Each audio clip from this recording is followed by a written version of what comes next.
I welcome you all on this sunny, bright and Sunday morning.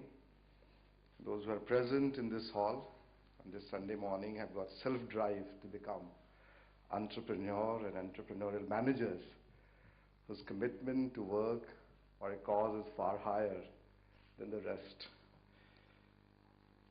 They are the leaders by making this choice, I must say.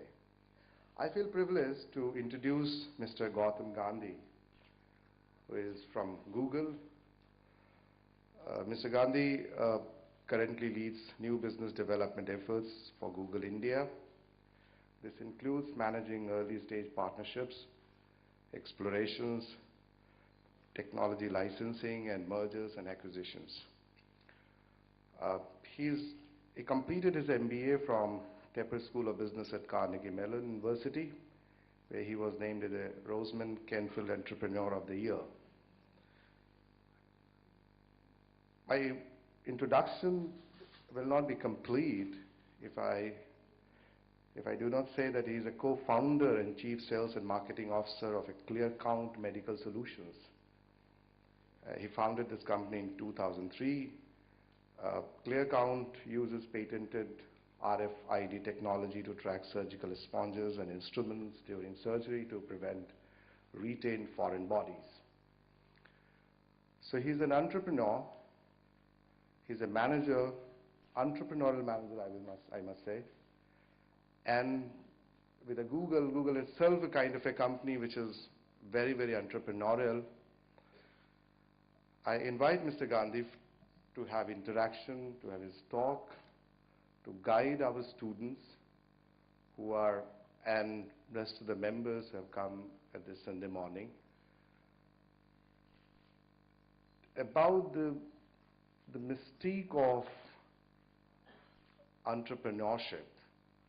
And he's a kind of a person, I must add, who knows about Entrepreneurship India because he was a Fulbright scholar studying entrepreneurship in India.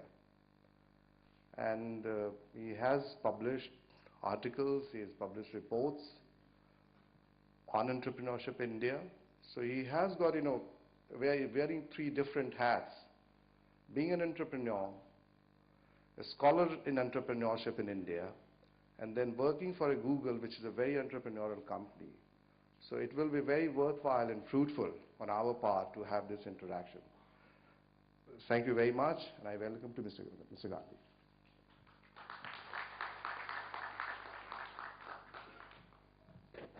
Thank you for such a lovely introduction. I want to make this session a little bit interactive, so I'm going to talk for about 10-15 minutes, and then I expect, since all you guys came early, prepared with energy to ask a lot of questions. And this session is really about you. It's about a chance for you to learn as much knowledge as I can give in my shoes. So I'll just quickly give a short background about myself and my journey, and then we'll open it up for questions. I finished my MBA in 2004, so about, I guess, 6 years ago from Carnegie Mellon University. So I'm not really, I don't think I'm that much older than you, but maybe I am. And I always, entrepreneurship is sort of I think it's a very spiritual path. I think it's a journey that's very difficult, but it's about accomplishing and wanting to do something in life. And for me, after my undergraduate degree, I worked for 3 years before I went to business school. And one of my friends had started this company called BlueMountain.com. It was they invented the e-greeting card. So when the internet first started, sometimes you would get this card saying happy birthday with a lot of flashing colors, and my friend had started that company. And I joined him as probably I think I was the third employee. And I saw, how this company grew. We grew to about 100 people before we were acquired. And it just made me think that, I saw my friend do it, that, maybe I can do this too.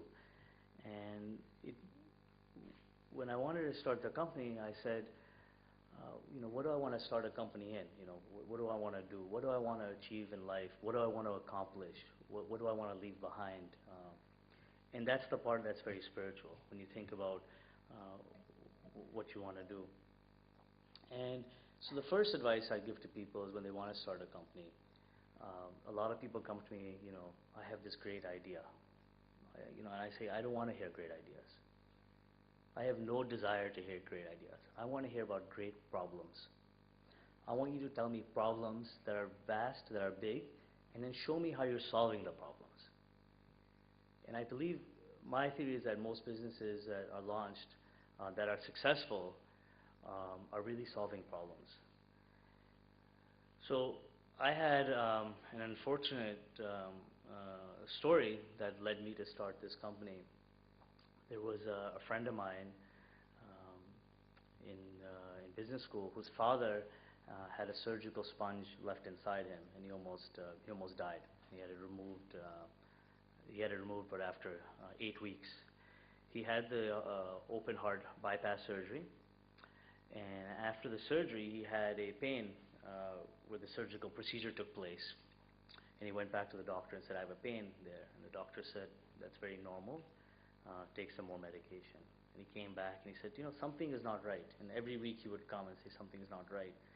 And the doctor decided to do an X-ray and and did exploratory surgery, and they found the sponge. And these sponges they're very big. They're very big, like little cloths. And then I said to myself, that's amazing. I don't know how that can happen in this modern time, that people can leave these things inside. So I decided to do some more exploration and sort of try to figure out how often does this problem happen. I discovered in the U.S. this problem happens somewhere about 10 to 20,000 times a year. So pretty big problem. But even more, every surgical procedure, there's about 20 million surgical procedures, the nurses and doctors were spending 30 to 40 minutes making sure that this problem doesn't happen. So there's a lot of time being wasted. So I decided that I was going to start a company to help solve this problem. This was in 2003, while I was in business school. And in the U.S., our business school is a 2-year degree program. So the second year of the program, I spent all my time and energy in every course trying to write a proper business plan, trying to put a team together.